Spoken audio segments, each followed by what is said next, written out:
fans will find intriguing. But I wanted to start with the big news that broke last night. It's been everywhere this morning that Bruno Fernandes and his team have had conversations with Al-Hilal, and they're seriously considering a multi-100 million-pound move to the Saudi League.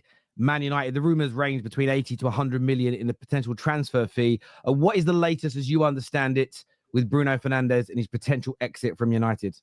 Yeah, at the moment, Bruno Fernandes has to give Al-Hilal an answer, and Al-Hilal hold some optimism because Bruno still hasn't said no, and the talks are certainly advanced on all the different points of a potential deal. Bruno Fernandes has to first give his answer to Al-Hilal. Then, if it's a positive one, Manchester United will have a formal approach. And at the moment, what I can tell you is that Fernandes is giving serious consideration to joining Al-Hilal. This is not going to be a summer saga because Al-Hilal are very clear that Bruno Fernandes must decide before the Club World Cup and ideally in the next 48 hours now. And if it's not resolved, they'll move on to other targets. For example, Yuri Tielemans is one option in the same position as Fernandes because Hilal want a number 8, ideally a right winger, and in number 9 as well. And there's some sort of politics going on at the moment as to whether they just move for Victor Osimhen or even try and do a sensational loan for Cristiano Ronaldo. But all of these stories are expected to resolve themselves by early June because Al-Hilal then head off to America. They play in the Club World Cup. Their opening game is against Real Madrid. They also need a manager, by the way, for that tournament too. So there's lots to get through for Al-Hilal's recruitment team with the support of central figures. And Bruno Fernandes is going to give his answer imminently. Manchester United are calm about the situation. Sources note they haven't had a bid yet. But if one comes, we're going to find out whether this not-for-sale stance is genuine. And Hilal are prepared to pay in and around 100 million euros, maybe even a little bit higher to get their man. And if Fernandes says yes, I actually think from speaking to sources, it's going to be very difficult for Manchester United to turn down a bid. The last thing I would add is that Fernandes' agent has held face-to-face talks this week in Saudi Arabia, which is telling because it shows you that he's taking this very seriously. And then we do hear some reports in Saudi that there's this number, 60 million. Bruno Fernandes can leave. There's a buyout clause. That's denied by Manchester United and, interestingly, Hilal sources as well. So I'm not aware that they can simply trigger something or get Bruno Fernandes for cheap. Manchester United will hold any cards should a bid be made. And right now, Hilal are just working to get that green light from Bruno Fernandes. And if it comes, a formal bid will follow very quickly. But if we get to June the 10th, the first mini deadline day with this exceptional window that's opened, allowing clubs in Saudi and in the Premier League and others to do deals. If we get to the end of that first window and Bruno Fernandes is not resolved, then that's it. He's been told categorically, you must decide early and in the next few days. And if Hilal fly to that tournament in America and Bruno Fernandes is still undecided, they will sign somebody else and the offer will be pulled. So this is not going to drag on for the duration of the summer. For me, I actually think that's better for all parties, if I'm being honest. As a fan of Man United, I don't want this dragging on all summer. I don't want to get to the late July. We're on pre-season. Will Bruno be with us? United need money, though. And as much as Bruno's been fantastic, and we are up against it in terms of replacing him, we've already seen the lap picking Chelsea over Manchester United. Money does talk in this game, as you well know, Ben. And for me, I look at what's available in the market. And my only view is this. If we sell him, if we get 80 million, 90 million, whatever the fee ends up being after it's converted into pounds, about the reaction. It's about who United go on to sign. Cunha is an excellent signing so far, but we need a number 9 that scores goals and will score goals straight away. I know that there's talks about Mbomo now that we haven't got Delap. Of course, we're going to get onto Gyökeres a little bit later. Where do you think Man United would put, based on what you're hearing, where do you think Man United would spend this money were they to raise it? Because it will be pure profit because they don't owe any money on Bruno Fernandes. Where do you think it would be invested? Who are the likely targets United would go after?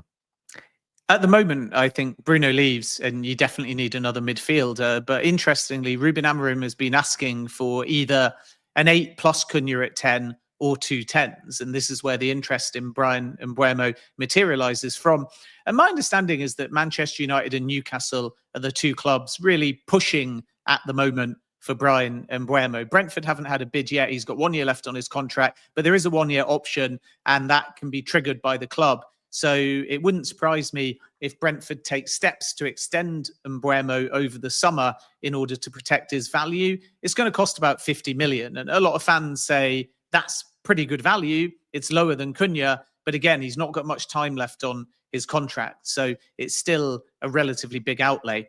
And I think if Bruno Fernandes goes, and even actually if he stays, there may be a possibility of Manchester United going for Mbeumo along with Cunha. But of course, they've got to balance the books and make the finances work. So right now, if we remove Bruno from the equation, sources say United have basically got 100 million to spend. 62.5 million has gone on Cunha. Cunha's not done his medical yet. There's no issue with the deal. He has to get a visa first. When that visa comes, it might be today or certainly by early next week. He'll do his medical. And then Manchester United will likely list that contract start date as 1st of July. And that allows them to put the first payment, 3 installments, the first is paid up front, into the next financial year, as opposed to on the books for this year.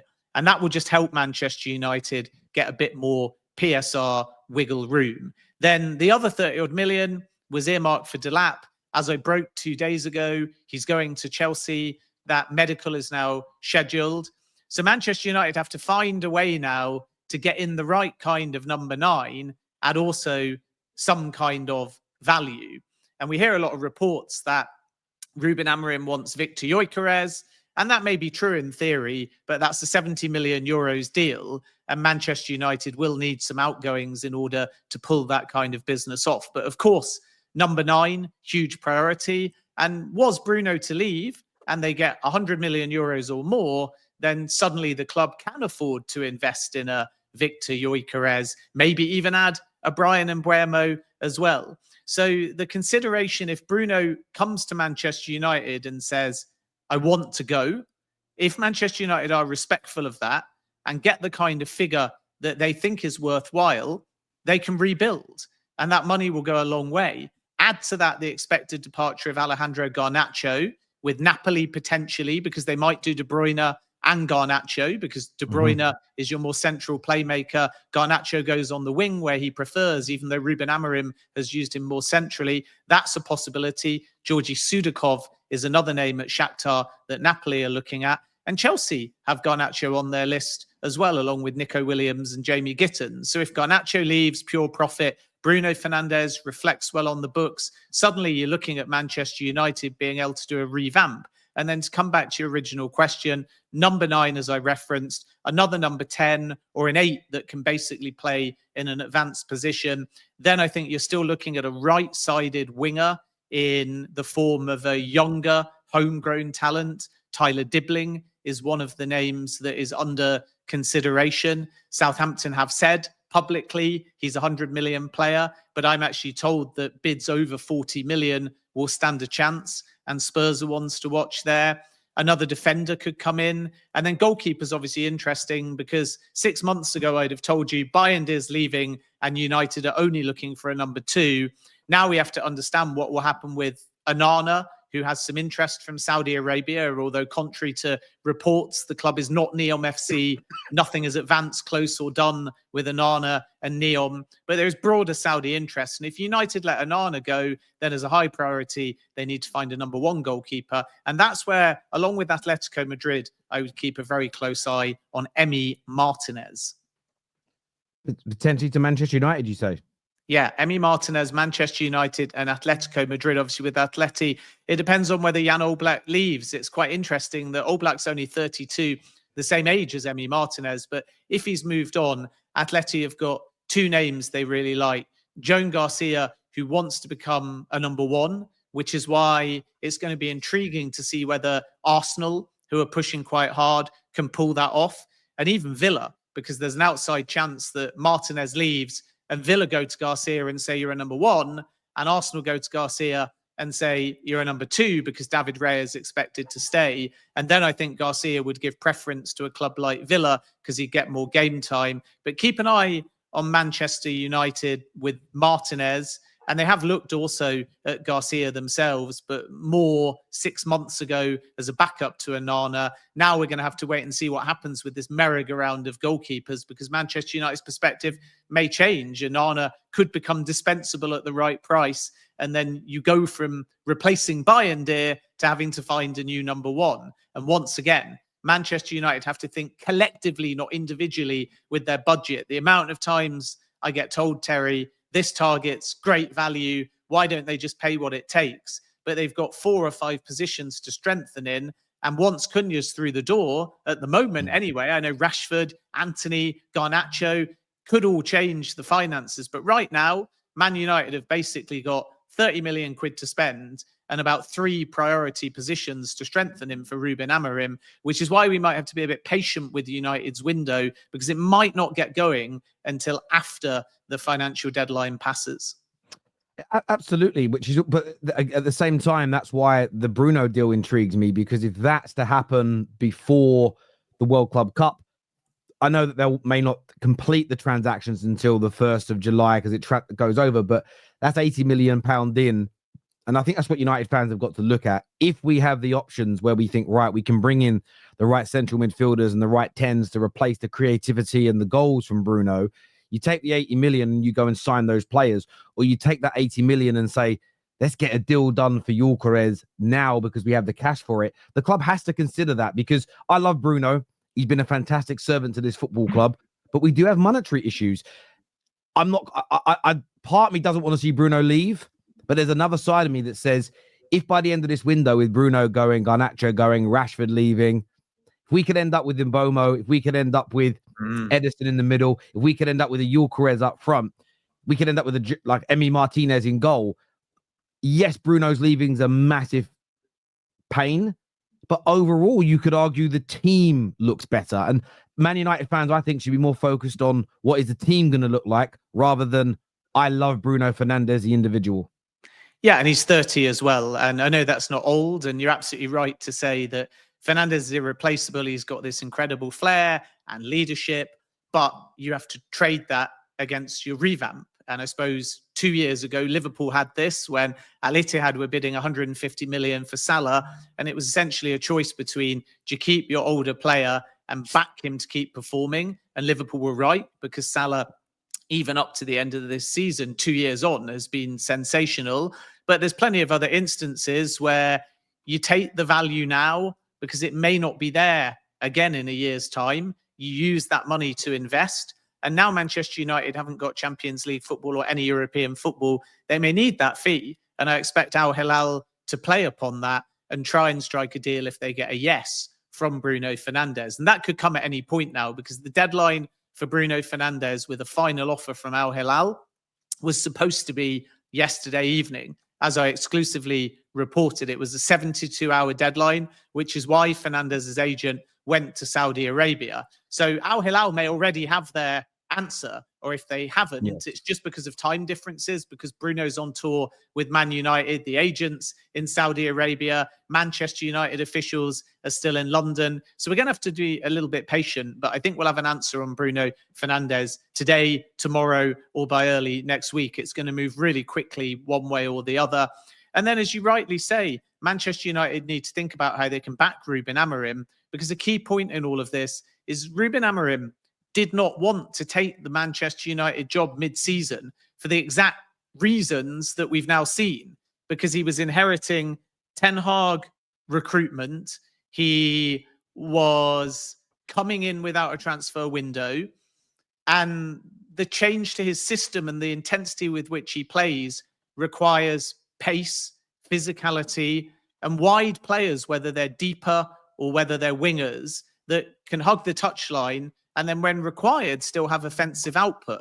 And a lot of this Manchester United squad, even if individually strong profiles, collectively, they don't have the right chemistry and attributes that Amorim is looking for. And this is why this summer, the first under Amorim, is going to be really important. It's why Amorim's not going to walk away. It's why Manchester United is still backing Amorim, because they know that this is kind of the day one right now that Amorim wanted. Obviously, the season can't be excused. And obviously, Amorim has been a part of the lowest ever Premier League finish. But in Amorim's mind, this is the day one he wanted. And this is why when he was negotiating, he did his best to say, no, let me wait.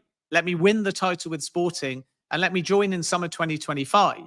Manchester United were fearful at that point that Pep Guardiola might leave and that Amorim might be courted by Man City. So they said, take it or leave it now. Otherwise, we're going elsewhere. We don't want Ten Hag to see out the season. Amorim said it was too good an opportunity and club to turn down, but he joined against his better judgment in terms of when the start date was. Yes. So now I think we're going to see the true Amorim this summer, and it's probably better to judge Amorim's system and who Manchester United recruit for him at the end of the window, rather than looking backwards at what can't be changed. Because a lot of this season, I think, was out of Amorim's control. Listen, a lot of United fans agree that there are some that don't. There's some that think he is the problem, but he's staying. At the end of the day, we can debate that till the cows come home. He's staying.